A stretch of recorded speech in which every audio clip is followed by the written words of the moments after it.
هذه إذاعة إرنا. المستمعون والمستمعات الكرام، متابعي إذاعة إرنا حيثما كنتم وحيثما يصلكم بثنا، أهلا ومرحبا بكم في مستهل البرنامج العربي لهذا اليوم الأربعاء 28 من أكتوبر. كما عودناكم مستمعات الكريمات ومستمعي الكرام، نستهل برنامجنا معكم ابتداء بنشرة للأخبار، ثم نقدم لكم حلقة جديدة من برنامجكم الأسبوعي متابعات، وفيها يقدم لكم الزميل أحمد شريف الجزء الثاني من اللقاء الذي أجراه مع الأستاذ إدريس سليمان خليفة أبو هاشم. قبل ذلك مستمعات الكريمات ومستمعي الكرام، أقدم لكم نشرة للأخبار فيما يلي أبرز عناوينها. حكومة إقليم تيغراي تندد بتصرفات رئيس الوزراء الإثيوبي. مصادر إسرائيلية تؤكد اتفاق إسرائيل والسودان حول ترحيل اللاجئين.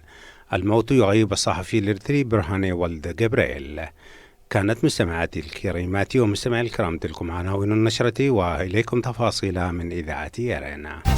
إذاعة إرينا، صوت مستقل لإريتريا. في بيان صادر عن مكتب رئيس حكومة إقليم تيغراي تم توزيعه للمنظمات الدولية يوم الاثنين الماضي، قالت حكومة الإقليم بأنها تحمل رئيس الوزراء الإثيوبي أبي أحمد تبعة الإجراءات التعسفية الأخيرة التي اتخذها ضد الإقليم والهادفة إلى تجويع إقليم تيغراي والإضرار بمصالحه حسب ما قال البيان. وقال البيان بأن رئيس الوزراء الإثيوبي قام بقطع موازنة الإقليم الاتحادية، وقام كذلك بتعليق نصيب الإقليم من أموال مكافحة وباء الكورونا، ونصيب الإقليم كذلك من المساعدات الخاصة بمكافحة الجراد. وقال البيان بأن رئيس الوزراء الإثيوبي يقود البلاد في اتجاه خطير ينذر بالتفكيك الكامل لإثيوبيا، ويدفع إقليم تيغراي لتكوين حكومته السيادية. وقال البيان بأن حزب الرفاه الذي أسسه رئيس الوزراء الإثيوبي ليس مؤهلا لقيادة البلاد في غياب الممارسات الديمقراطية التي تتم عبر صناديق الاقتراع، مشيرا إلى نتائج رئيس الوزراء للانتخابات لأغراض تتعلق باستمرار وجوده في الحكم. وسنوافيكم بالمزيد حول هذا البيان وتداعياته في برامجنا المقبلة. أفاد تقرير صحفي لصحيفة جيروزاليم بوست الإسرائيلية بأن السلطات الإسرائيلية توصلت إلى تفاهمات أولية حول ترحيل اللاجئين إلى السودان. وقدم الصحفيين لهاف هاركوف ويوناه جيرمي بوب في 25 من الشهر الجاري تقريرا أشار فيه بأن رئيس الوزراء الإسرائيلي أكد لمجلس وزرائه بأنه سيرسل وفدا رفيع المستوى إلى الخرطوم للتفاوض حول إرسال اللاجئين. وأشار الصحفيين كذلك بأن القائم بأعمال الخارجية السودانية أكد من جانبه تفاوض الجانبان حول موضوع اللاجئين إضافة إلى قضايا أخرى. وكانت إذاعة الجيش الإسرائيلي قد أكدت بأن نتنياهو يسعى إلى تكوين مفوضية مختصة بإرسال اللاجئين إلى السودان. الجدير بالذكر بأن عدد اللاجئين الأفارقة في إسرائيل يبلغ 30,000، منهم 20,000 إريتري و6,000 سوداني، والبقية من جنسيات أخرى. وكانت إسرائيل قد توصلت إلى اتفاقات مع كل من رواندا وغندا بغرض ترحيل اللاجئين الأفارقة إلى تلكما الدولتين، بما في ذلك اللاجئين الإريتريين. غيب الموت في العاصمة البريطانية الصحفي الإريتري برهاني والد جبريل، والذي لازم فراش المرض مؤخرا بعد إصابته بداء عضال. وكان برهاني والمعروف وسط الأصدقاء بلقب برهاني سودان ناو قد أكمل دراسته في جامعة أديس أبابا، وعمل في فترة السبعينات في مجلة سودان ناو الناطقة باللغة الإنجليزية في الخرطوم، ثم هاجر واستقر في لندن، حيث أصبح من أهم رموز العمل الجماهيري للجالية الإريترية هناك. واشتهر برهاني والد جبريل بمساعيه التوحيدية الجامعة للشتات الإريتري في الخارج. وكانت آخر مشاركة له عامة في المؤتمر الثاني للمجلس الوطني للتغيير الديمقراطي في السويد، حيث سعى بكل ما أوتي من قوة من أجل تقريب وجهات النظر. وتتقدم إذاعة إرينا إلى ذوي الفقيد برهاني وأفراد أسرته الكريمة بالتعازي القلبية في هذا الفقد الجلل. هذه إذاعة إرينا. استمعتم فيما مضى مستمعات الكريمات ومستمعي الكرام إلى نشرة للأخبار، وهذا تذكير بأبرز عناوينها. حكومة إقليم تيغراي تندد بتصرفات رئيس الوزراء الإثيوبي. مصادر إسرائيلية تؤكد اتفاق إسرائيل والسودان حول ترحيل اللاجئين. أخيرا الموت يغيب الصحفي الإريتري برهاني والد جبريل في لندن.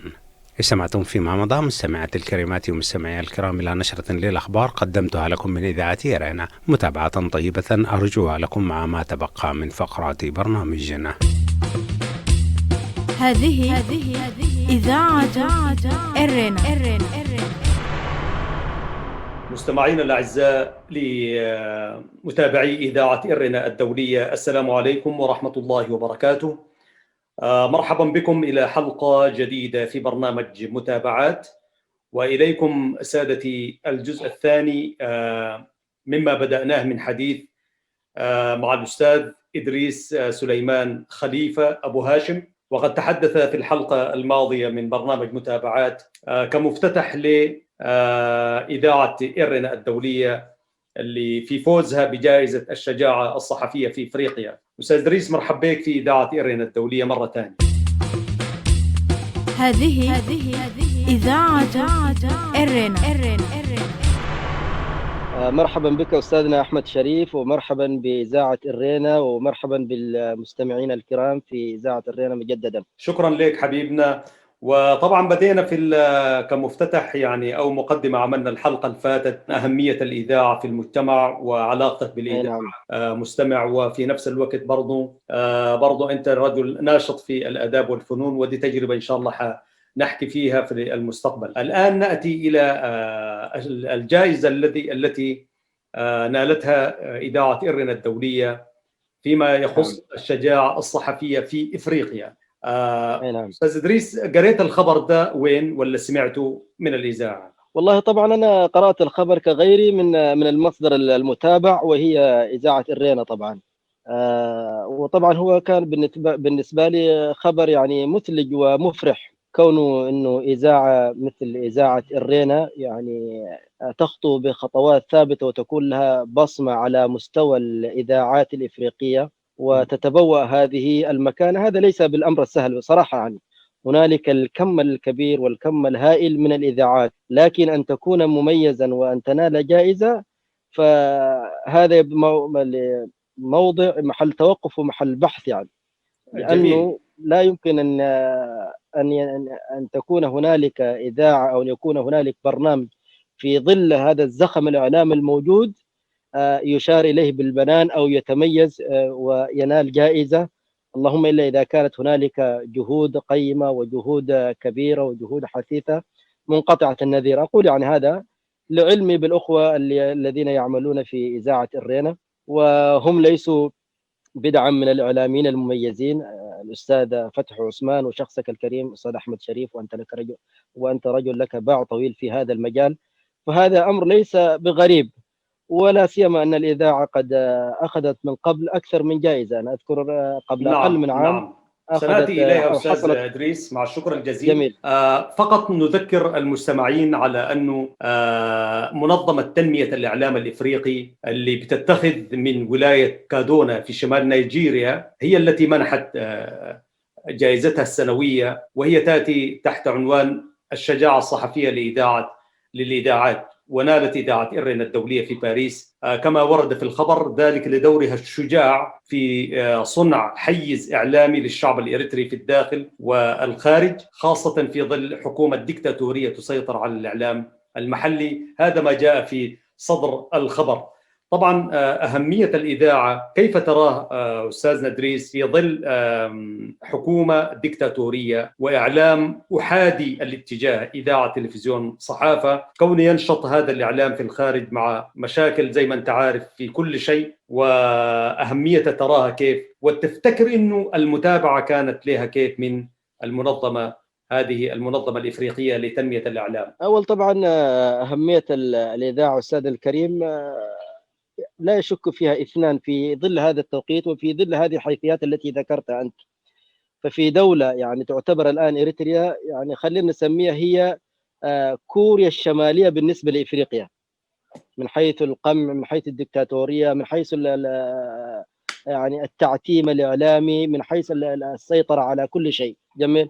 فكون أنه هذه الإذاعة وغيرها من الإذاعات هي تعتبر المتنفس الوحيد أو نستطيع أن نقول الثقرة التي من خلالها يصل الضوء إلى ذلك المواطن المغيب عن العالم كليا وعن واقعه بشكل خاص، تمثل هذه الإذاعة بالنسبة له أهمية قصوى ودورها دور كبير بالنسبة له. ليه؟ لأن الشعب في إريتريا لا يستمع إلا لإذاعة واحدة، لا يشاهد إلا تلفزيون واحد، لا يقرأ إلا صحيفة واحدة، وهذه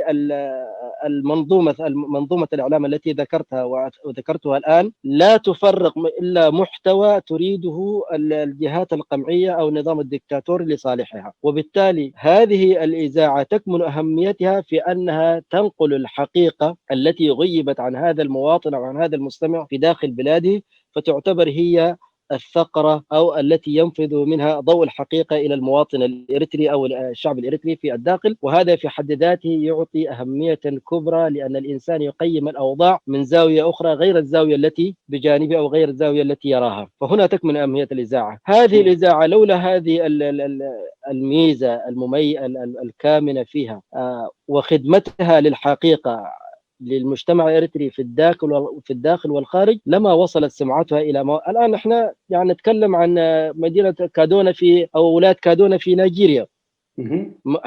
يعني كيف وصلت هذه الإذاعة؟ لابد أن هنالك متابعات حثيثة، لابد أن هنالك جهات تعمل على تقييم المنظومات الإعلامية الإذاعات بشكل عام، ومن خلال هذا التقييم وصلت إلى هذه النتيجة التي وصلت إليها. وهذا يؤكد أن هذه الإذاعة أو أن هذا الدور الذي تقوم به إذاعة الرينا ليس دورا سهلا أو دورا عاديا، وإنما هو جهد جبار، لا سيما لا يعرف هذا الدور إلا من تابع هذه الإذاعة. فهنالك ليس المقصود أن الإذاعة تعطي دائما الأخبار فقط أو تخبر الإنسان بحقيقة، ولكن الإذاعة تقع على عاتقها مسؤولية أخرى، مسؤولية التثقيف، مسؤولية التوعية، مسؤولية توجيه المواطن إلى حقوقه، إلى واجباته تجاه بلده، تجاه وطنه، تجاه نفسه. هذه كلها أنا أعتقد أنه جزء منها أو جزء كبير وفرته إذاعة الرينا، سواء كان ذلك في المسموع منها أو المقروء. يعني هناك أعمدة صحفية أو تقارير صحفية أسبوعية يعني تتناول الأوضاع في إريتريا ومحيط إريتريا والمحيط الإفريقي. هذه الأمور أعتقد كلها برمتها أدت إلى هذا التقييم وإلى هذه المكانة المبرزة لهذه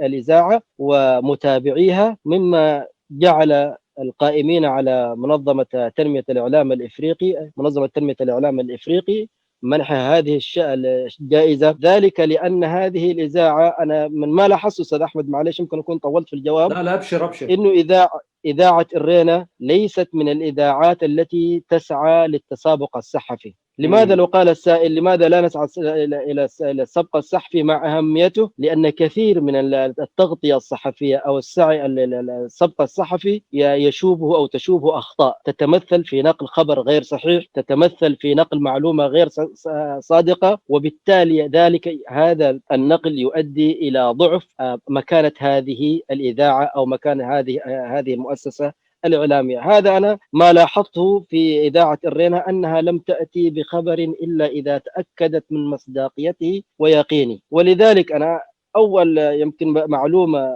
كان فيها سبق صحفي لإذاعة الرينا وكانت معلومة أكيدة ومحققة هي وفاة الرئيس الأثيوبي السابق ملس زيناوي، إن كنت متابع. أنا كنت أتواصل حينما تكثر الإشاعات وتأتي أخبار من داخل البلد، كنت أتواصل مع الأستاذ فتحي لأتأكد، فيؤكد لي الأستاذ فتحي بأن هذه المعلومة لم تصل إليهم وليست إلى الآن لم نصل إلى حقيقتها، وربما تكون صادقة أو غير صادقة، لكننا لم نتأكد من مصادرنا حتى الآن، ونجد فيما بعد أن تلك المعلومات كانت نوع من الفقاعة أو نوع من الشائعات التي تطلقها بعض الإذاعات لأنها تريد السبق الصحفي. فما ميز كل هذه العوامل، المصداقية في نقل الخبر، التأني والتحري، نقل الثقافة والوعي، ومتابعة الأحداث بشكل دقيق، ويعني إصدار التقارير الدورية عن هذه الأحداث، هذا كله أدى إلى أن تكون هذه الإذاعة في قمة الإذاعات التي تحصل على مثل هذه الجوائز، وهي كما أسلفت ليست الجائزة الأولى ولا تكون إن شاء الله هي الجائزة الأخيرة. إذاعة إرينا، صوت مستقل لإريتريا. شكرا لك والله على كلامك الجميل، وإن شاء الله نتمنى أن تكون الإذاعة عند حسن ظن كل المستمعين وتحقق ما تصبو إليه من أهداف وتلتزم باستقلالية القرار وأن تكون إذاعة مستقلة. لكن خلينا أديك معلومة يعني تكون ربما يعني مش معلومة، خلينا أقول نقطة ربما تكون مفرحة ومحزنة ومبكية في نفس الوقت. نعم. هذا الخبر الذي سعدنا به جميعا وسعدت به الإذاعات الصادقة أو المحايدة والإذاعات المميزة، وسعدت بها المؤسسة التي منحت هذه الإذاعة هذه الجائزة. للأسف الشديد أن كما كبيرا من الإريتريين لا يعرف عنه إلى اللحظة شيء. هذا ما يزال. نحن تنقصنا المتابعة نعم لأوضاعنا، تنقصنا المتابعة لموضوعات التي تخصنا. هذا الموضوع الآن أنا أجزم يقينا أنه ربما لا يعلمه إلا القلة من المتابعين الإريتريين، وهذا في حد ذاته شيء مؤسف يعني ومبكي في نفس الوقت. ما في شك. نرجو أنه نتمنى نحن كما قلت يعني لو كنا مثلا بحاجاتنا الموجودة أمامنا وانطباعات الناس وكده بتاع، والله كان الإرسال ده توقف تماما من زمان يعني. لكن طبعا ما علينا لأنه لأنه نحن أمام مسؤولية. نعم تفضل. نعم، لأنكم أصحاب رسالة خالدة، ولأنكم تحملون مسؤولية وهما ومبدأ لن تحيدوا عنه، وبالتالي صاحب المبدأ لا يعي من بالكم أو وإنما يعني يهمه أن يكون هنالك يعني سيرا لمبدئه، وهو يسير بخطى حثيثة وخطى ثابتة. نعم. مع قلة المنتج طبعا أو قلة المتابع. نعم والله شكرا لك وأستاذنا إدريس الخليفة. ونحن نهدي هذه الجائزة والجوائز التي سبقت نهديها إلى زملائنا الصحفيين المغيبين، وهم عدد هائل. يعني إذا كان هذه الجائزة الصحفية اللي بتعملها منظمة تنمية الإعلام الإفريقي من ولاية كادونا بشمال نيجيريا، هي عاملاها إحياء لذكرى صحفي واحد اختفى، وهو الصحفي النيجيري باغودا كالتو. اختفى منذ عدة سنوات بسبب عمله في الصحافة وشجاعته في كشف الأوضاع المتعلقة بالفساد في بلاده. وإحياء لهذه الذكرى قامت المنظمة بالاعتراف وبدوره. والله ده كلام جميل. ومن هنا نحن نهدي هذه الجائزة وقبلها والجاية إن شاء الله إلى زملائنا الإعلاميين المغيبين في البلد داخل السجون. عندك إضافة في الحتة دي أستاذ إدريس؟ والله طبعا نعم، احنا نحيي هذا الصحفي النيجيري، نسأل الله عز وجل أن يرى النور إن كان حيا قريبا عاجلا. ومن هنا نرسل التحايا لكل أولئك الأحرار الذين قالوا لا في وجه الطغيان ولم ينحازوا إلى الطغمة الحاكمة وقالوا رأيهم بكل وضوح وتجرد في الصحافة.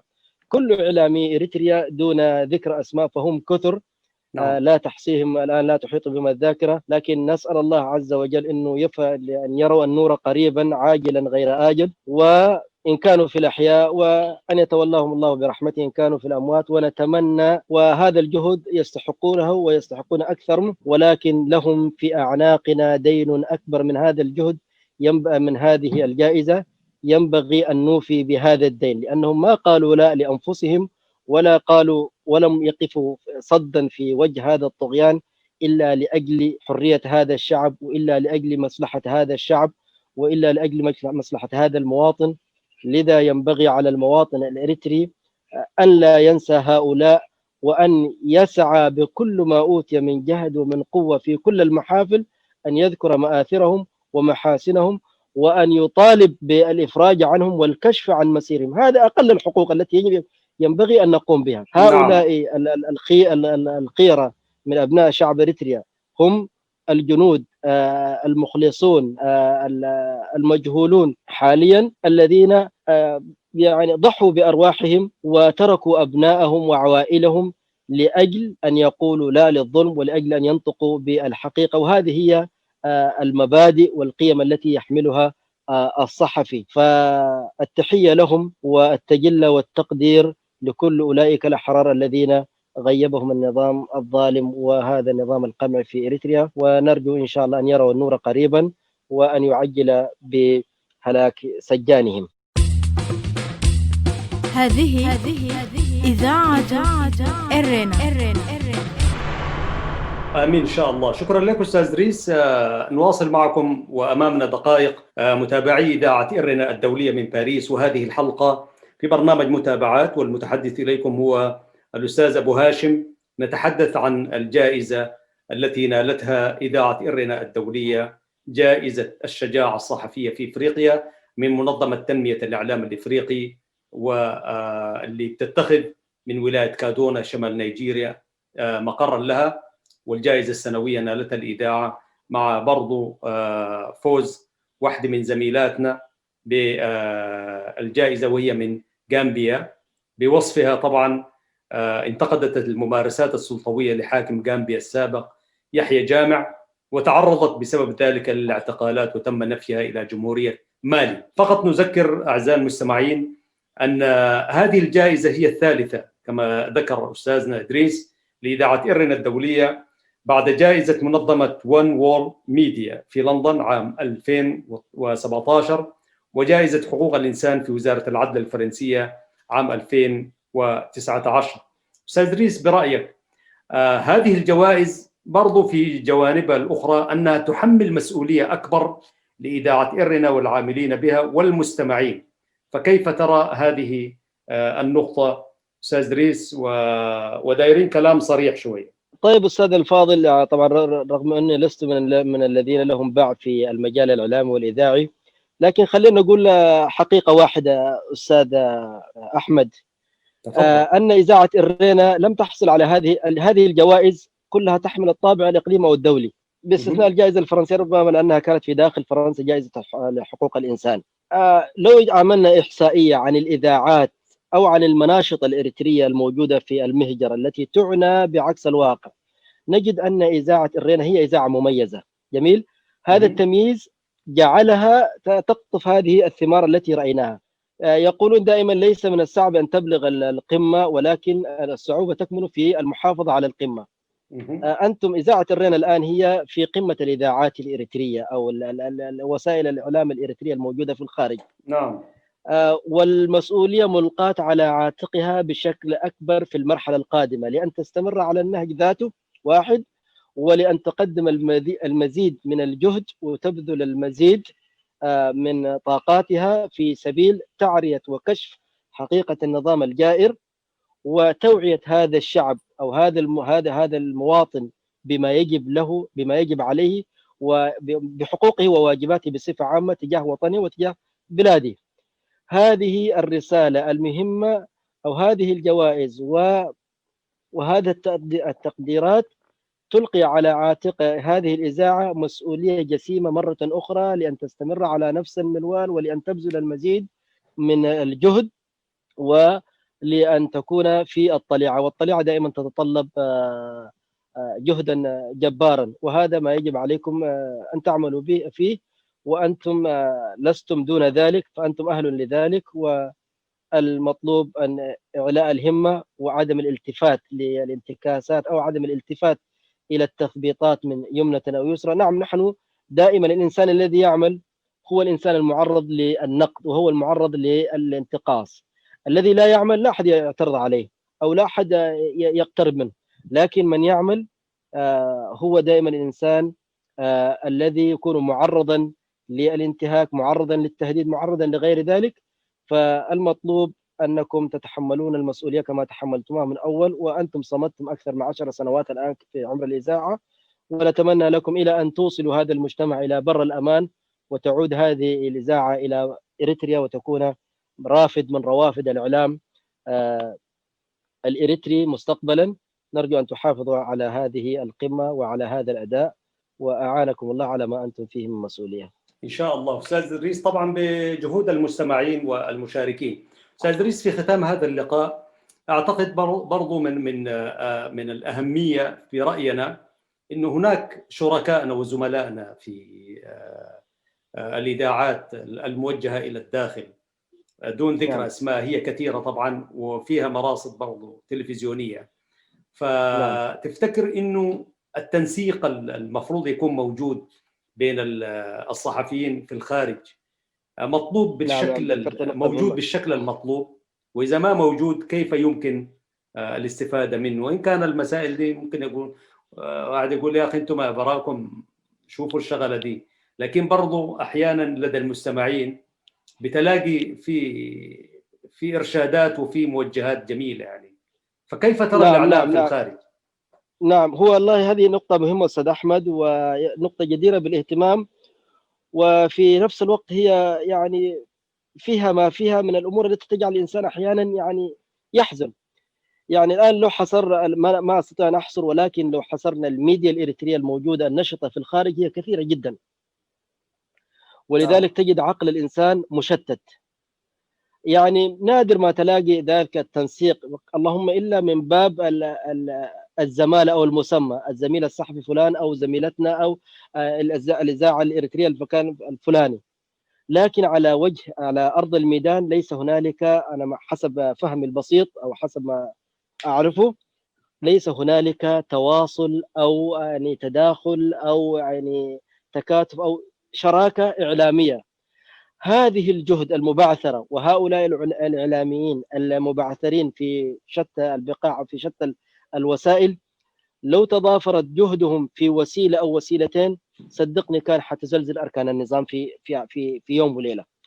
ليه؟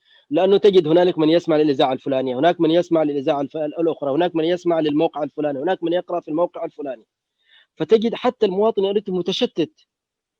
لكن لو ضمت هذه المؤسسات الإعلامية أو تضافرت فيما بينها ونقلت من بعضها البعض وأوصلت هذه الأفكار وهذه الاقتراحات وهذه المداخلات بصوت واحد أو بأكثر بصوتين أو ثلاثة إلى المتلقي الإريتري سواء كان في الخارج أو الداخل، كان كونت معارضة حقيقية وكان كونت رأي عام يعني يلقي أو يقتلع هذا النظام من جذوره في وقت وجيز جدا. لو تذكر أستاذ أحمد أيام ما يسمى بالربيع العربي، إريتريا كانت مغيبة تماما عن هذا البرنامج. لو كان في ذلك الوقت عندنا وسيلة إعلامية تنقل هذا الربيع إلى داخل إريتريا، صدقني كان النظام ما كان عاش اليوم. والنظام فيه هو نظام هش، إلا أنه عايش في صورة هلامية فقط، لكنه متآكل من الداخل. لذلك يحتاج إلى السلاح القوي أو السلاح المهم، هو السلاح الإعلامي. الإعلام يلعب دور كبير في شحن النفوس، في تغذية الروح الوطنية، في تأجيج المعارضة الداخلية، في تحريك صفوف المواطنين حتى يأخذوا حقهم. لماذا تعمل هذه الإذاعات؟ أليس الهدف الأول والأخير منها إزالة هذا النظام الجائر الذي يجث على صدور الشعب الإريتري؟ أليس هذا هو الهدف الرئيسي؟ نعم. طيب نعم. لماذا لا نعمل لهذا الهدف بأكثر من منظور؟ لماذا نحن كل واحد يعني جالس في تبة أو في هضبة أو في ركن قصير ويبث لوحده؟ لو كانت تضافرت هذه الجهود كلها ما كان لهذا النظام أن يعيش إلى هذا اليوم. ولكن نتمنى أن يجد هذا الكلام أو هذه الفكرة آذان صاغية من الجميع، ونتمنى وتكون هذه دعواتنا كلها أن نتلاقى فيما بيننا وأن نصل إلى نقاط تلاقي ولا إلى نقاط افتراق، وأن نعمل سويا في إنقاذ هذا الشعب. أن تعمل هذه المؤسسات الإعلامية سواء كانت في كندا، في أستراليا، في أوروبا، أن تعمل مع بعضها البعض حتى تزيل هذا الطغيان الجاثم على صدر هذا الشعب وتخرج به إلى بر الأمان ويرى النور من جديد بعد أكثر من 30 عاما إن شاء الله بإذن الله. شكرا لك أستاذ إدريس سليمان خليفة أبو هاشم لحديثك للمرة الثانية في إذاعة إرنا الدولية. وحديثنا كان عن نيل الإذاعة جائزة الشجاعة الصحفية في إفريقيا من منظمة تنمية الإعلام الإفريقي في نيجيريا. أشكرك جزيل الشكر على كلامك الطيب وكلامك اللامس الحقائق كثير يعني. وأنا أشكركم أستاذ الكريم على إتاحة هذه الفرصة، وأنتم القابضون على الزناد، ونتمنى لكم التوفيق والسداد وموفور الصحة والعافية، وإلى الأمام قدما إن شاء الله. إن شاء الله بإذن الله. في الختام سيداتي سادتي، لا أملك إلا أن أحييكم مجددا أينما كنتم وأنتم تتابعون برامج إذاعة إرنا الدولية، مع تحيات زملائي فتحي عثمان وبنيام سيمون في الهندسة والإخراج والإشراف العام. وتقبلوا تحياتي محدثكم أحمد شريف مع ضيف الكريم الأستاذ إدريس سليمان خليفة. السلام عليكم ورحمة الله وبركاته. إذاعة إرينا، صوت مستقل لإريتريا. المستمعات الكريمات والمستمعين الكرام، أهلا وسهلا بكم مجددا. وقبل ختام فقرات برنامجنا لهذا اليوم، أذكركم دوما بأنكم يمكنكم الكتابة إلينا والتواصل معنا على البريد الإلكتروني arabicirena@gmail.com. حتى الملتقى بكم مجددا في حلقة جديدة من برنامج متابعة والبرامج الأخرى لإذاعة إرينا. لكم تحياتي محدثكم فتحي عثمان، وتقبلوا تحيات زميلي أحمد شريف، وتحيات الفريق العامل في استوديوهات الرئيسية للإذاعة من باريس، ودمتم في رعاية الله وحفظه وأمانه. هذه إذاعة إرينا.